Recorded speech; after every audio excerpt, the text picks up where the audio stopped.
Hello citizens. Government job ಸಿಕ್ಕರೆ life settle, ಯಾವತ್ತೂ ನಮ್ಮನ್ನ ಕೆಲ್ಸದಿಂದ ತೆಗಿಯೋಕ್ಕಾಗಲ್ಲ ಅಂತ ಎಲ್ಲರೂ ಅನ್ಕೋತಾರೆ ಅಲ್ವಾ? ಹೌದು. ಆದ್ರೆ ಇಮ್ಯಾಜಿನ್ ಮಾಡಿ, ನಿಮ್ಮೇಲೆ ಒಂದು ಸುಳ್ಳು ಕೇಸ್ ಬಿದ್ದಿದೆ. ನೀವು ಜೈಲಿನಲ್ಲಿದ್ದೀರಾ. ಆಗ ನಿಮ್ಮ ಬಾಸ್ ಯಾವುದೇ ಎನ್ಕ್ವೈರಿ ಇಲ್ಲದೆ ನಿಮ್ಮನ್ನ ಕೆಲಸದಿಂದ ತೆಗೆದ್ರೆ ಏನಾಗುತ್ತೆ? ಸುಪ್ರೀಂ ಕೋರ್ಟ್ನಲ್ಲಿ ಇತ್ತೀಚೆಗೆ ಇದೇ ಪ್ರಶ್ನೆ ಬಂತು. ವೇಟ್, ವಿಚಾರಣೆ ಇಲ್ಲದೇನೆ ಗವರ್ಮೆಂಟ್ ಎಂಪ್ಲಾಯ್ನ ಕೆಲಸದಿಂದ ತೆಗಿಯೋದಾ? ಹಂಗೆ ಮಾಡಕ್ಕಾಗತ್ತಾ? ಖಂಡಿತ ಆಗುತ್ತೆ. ಆದ್ರೆ ಅದಕ್ಕೂ ಒಂದು ಲಿಮಿಟ್ ಇದೆ. ಇವತ್ತು ನಾವು ಆರ್ಟಿಕಲ್ 311ನ ಹಿಂದಿರೋ ಅಸಲಿ ಸತ್ಯವನ್ನ ಬಿಚ್ಚಿಡ್ತಾ ಇದ್ದೀವಿ. ನಂಗೆ ಈಗ್ಲೇ ಭಯ ಆಗ್ತಿದೆ. ಅಷ್ಟಕ್ಕೂ ಆ ವ್ಯಕ್ತಿಗೆ ಏನಾಯ್ತು? ಮನೋಹರ್ ಲಾಲ್ ಅನ್ನೋ ದೆಹಲಿ ಪೊಲೀಸ್ ಕಾನ್ಸ್ಟೇಬಲ್ ಕಥೆ ಇದು. 2017ರಲ್ಲಿ 1300 ಕೆಜಿ ಶ್ರೀಗಂಧ ಕಳ್ಳತನದ ಕೇಸ್ನಲ್ಲಿ ಅವರನ್ನ ಅರೆಸ್ಟ್ ಮಾಡಿ ಜೈಲಿಗೆ ಹಾಕಿದ್ರು. ಓ, ದೊಡ್ಡ ಕ್ರೈಮ್. ಪೊಲೀಸ್ ಅವರೇ ಹೀಗೆ ಮಾಡಿದ್ರೆ ಡಿಪಾರ್ಟ್ಮೆಂಟ್ ಸುಮ್ನೆ ಇರುತ್ತಾ? ಎನ್ಕ್ವೈರಿ ಶುರು ಮಾಡ್ತಾರೆ ಅಲ್ವಾ? ಅಲ್ಲಿಯೇ ಟ್ವಿಸ್ಟ್ ಇರೋದು. ಡಿಪಾರ್ಟ್ಮೆಂಟ್ ಯಾವುದೇ ಎನ್ಕ್ವೈರಿ ಮಾಡಲಿಲ್ಲ. ಡಿಸಿಪಿ ಅವರು ಲಾಲ್ನ ನೇರವಾಗಿ ಕೆಲಸದಿಂದ ಡಿಸ್ಮಿಸ್ ಮಾಡಿದ್ರು. How is that possible? ಏನಂತ ರೀಸನ್ ಕೊಟ್ರು? ಲಾಲ್ ಒಬ್ಬ ಕ್ರಿಮಿನಲ್ ಜೊತೆ ಸೇರಿರೋ ಪೊಲೀಸ್. ಅವನ ವಿರುದ್ಧ ಸಾಕ್ಷಿ ಹೇಳಕ್ಕೆ ಜನ ಭಯಪಡ್ತಾರೆ ಅಂತ ಹೇಳಿದ್ರು. ಸೆಂಟ್ರಲ್ ಅಡ್ಮಿನಿಸ್ಟ್ರೇಟಿವ್ ಟ್ರಿಬ್ಯುನಲ್ ಮತ್ತು ಹೈಕೋರ್ಟ್ ಕೂಡ ಇದನ್ನೇ ಒಪ್ಕೊಂಡ್ವು. ಅಂದ್ರೆ ಆ ಮನುಷ್ಯನಿಗೆ ತನ್ನನ್ನ ತಾನು ಡಿಫೆಂಡ್ ಮಾಡ್ಕೊಳ್ಳೋ ಚಾನ್ಸ್ ಸಿಗ್ಲೇ ಇಲ್ವಾ? That sounds unfair. ಇಲ್ಲ.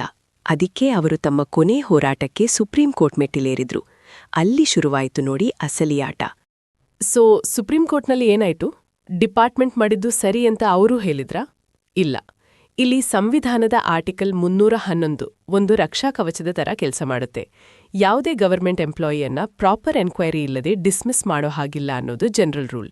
ಆದ್ರೆ ಆರ್ಟಿಕಲ್ 311ರಲ್ಲೇ ಏನೋ ಎಮರ್ಜೆನ್ಸಿ ಲೂಪ್ ಹೋಲ್ ಇದೆಯಲ್ಲ, ಅದು ಹೇಗೆ ವರ್ಕ್ ಆಗತ್ತೆ? ಕರೆಕ್ಟ್. ಅದೇ ಆರ್ಟಿಕಲ್ 311(2)(b). ಎನ್ಕ್ವೈರಿ ಮಾಡೋದು ನಾಟ್ ರೀಸನಬಲಿ ಪ್ರಾಕ್ಟಿಕಬಲ್ ಅಂತ ಬಾಸ್ಗೆ ಅನಿಸಿದ್ರೆ ಲಿಖಿತ ರೀಸನ್ ಕೊಟ್ಟು ಎನ್ಕ್ವೈರಿ ಸ್ಕಿಪ್ ಮಾಡಬಹುದು.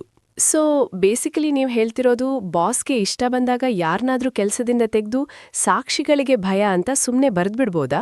ಎಕ್ಸಾಕ್ಟ್ಲಿ. ಅದೇ ದೆಹಲಿ ಪೊಲೀಸ್ ಮಾಡಿದ್ದು.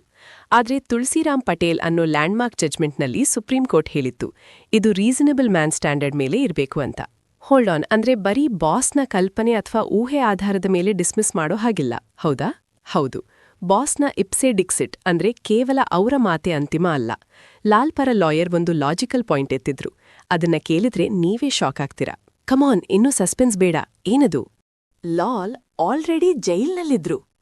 ಕಂಬಿ ಹಿಂದೆ ಕೂತಿರೋ ಮನುಷ್ಯ ಹೊರಗಿರೋ ಸಾಕ್ಷಿಗಳಿಗೆ ಹೇಗೆ ಸಾಧ್ಯ? ಓ ಮೈ ಗಾಡ್, ಹೌದಲ್ವಾ?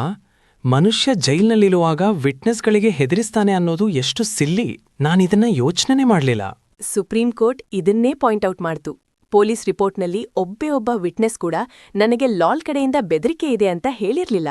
ಸೊ ಡಿಪಾರ್ಟ್ಮೆಂಟ್ ಹತ್ರ ಯಾವ ಹಾರ್ಡ್ ಎವಿಡೆನ್ಸ್ ಕೂಡ ಇರ್ಲಿಲ್ಲ, ಜಸ್ಟ್ ಅಸಂಪ್ಷನ್ ಅಷ್ಟೇ. ಕರೆಕ್ಟ್. ಜಡ್ಜಸ್ ಕ್ಲಿಯರ್ ಆಗಿ ಹೇಳಿದ್ರು, ಆರ್ಟಿಕಲ್ 311(2)(b) ಯೂಸ್ ಮಾಡಬೇಕು ಅಂದ್ರೆ ಆನ್ ಪೇಪರ್ ಪ್ರೂಫ್ ಇರಬೇಕು. ಜಸ್ಟ್ ಹುಚ್ಚಾಟಕ್ಕೆ ಒಬ್ಬನ ಕಾನ್ಸ್ಟಿಟ್ಯೂಷನಲ್ ರೈಟ್ ಅನ್ನ ಕಸಿಯೋಕಾಗಲ್ಲ. ವಾಹ್, ಇದು ನಿಜವಾಗ್ಲೂ ದೊಡ್ಡ ವಿಕ್ಟ್ರಿ. ರೂಲ್ ಆಫ್ ಲಾಗೆ ಸಿಕ್ಕ ಜಯ ಇದು. ಜಜ್ಮೆಂಟ್ ಏನಾಯ್ತು ಕೊನೆಗೆ? ಸುಪ್ರೀಂ ಕೋರ್ಟ್ ಡಿಸ್ಮಿಸಲ್ ಅನ್ನ ರದ್ದು ಮಾಡ್ತು. ಮನೋಹರ್ ಲಾಲ್ಗೆ ವಾಪಸ್ ಕೆಲ್ಸ, ಜೊತೆಗೆ 50% ಬ್ಯಾಕ್ ವೇಜಸ್ ಕೊಡೋಕೆ ಆರ್ಡರ್ ಮಾಡ್ತು. ಸೊ ಇದನ್ನ ಕೇಳ್ತಾ ಇರೋ ಗವರ್ಮೆಂಟ್ ಎಂಪ್ಲಾಯೀಸ್ಗೆ ಏನ್ ಟೇಕ್ಅವೇ? ನಿಮ್ಮ ಬಾಸ್ ನಿಮ್ಮನ್ನ ಎನ್ಕ್ವೈರಿ ಇಲ್ಲದೆ ಆರ್ಟಿಕಲ್ 311(2)(b) ಅಡಿ ಡಿಸ್ಮಿಸ್ ಮಾಡಿದ್ರೆ ಲಿಖಿತ ಕಾರಣಗಳನ್ನ ಕೇಳಿ. ಆ ಕಾರಣಗಳು ಬರೀ ಊಹೆಯಾಗಿದ್ರೆ ಕೋರ್ಟ್ ನಿಮ್ಮ ಪರವಾಗಿ ನಿಲ್ಲುತ್ತೆ. ಅಮೇಝಿಂಗ್. ಲಾಯರ್ಸ್ ಮತ್ತೆ ಲಾ ಸ್ಟೂಡೆಂಟ್ಸ್ಗೆ ಡಿಸ್ಮಿಸಲ್ ಆರ್ಡರ್ ದಿನದಂದು ಆಬ್ಜೆಕ್ಟಿವ್ ಎವಿಡೆನ್ಸ್ ಇತ್ತಾ ಇಲ್ವಾ ಅನ್ನೋದು ಇಲ್ಲಿ ಕೀ ಪಾಯಿಂಟ್ ಅಲ್ವಾ? ಹೌದು. ಅಡ್ಮಿನಿಸ್ಟ್ರೇಟಿವ್ ಡಿಸಿಷನ್ಗಳು ಯಾವತ್ತೂ ಜುಡಿಷಿಯಲ್ ರಿವ್ಯೂ ಇಂದ ತಪ್ಪಿಸ್ಕೊಳ್ಳೋಕೆ ಆಗಲ್ಲ ಅನ್ನೋದೇ ಮನೋಹರ್ ಲಾಲ್ ಕೇಸ್ನ ಅತಿ ದೊಡ್ಡ ಪಾಠ. Great episode. ಆರ್ಟಿಕಲ್ 311 ಅನ್ನೋದು ನಿಜವಾದ ಶೀಲ್ಡ್. ಆಲ್ರೈಟ್ ಸಿಟಿಸನ್ಸ್, ಕಮೆಂಟ್ ಮಾಡಿ ಈ ಡಿಸಿಷನ್ ಬಗ್ಗೆ ನಿಮ್ಮ ಒಪಿನಿಯನ್ ಏನು, and don't forget to like and subscribe.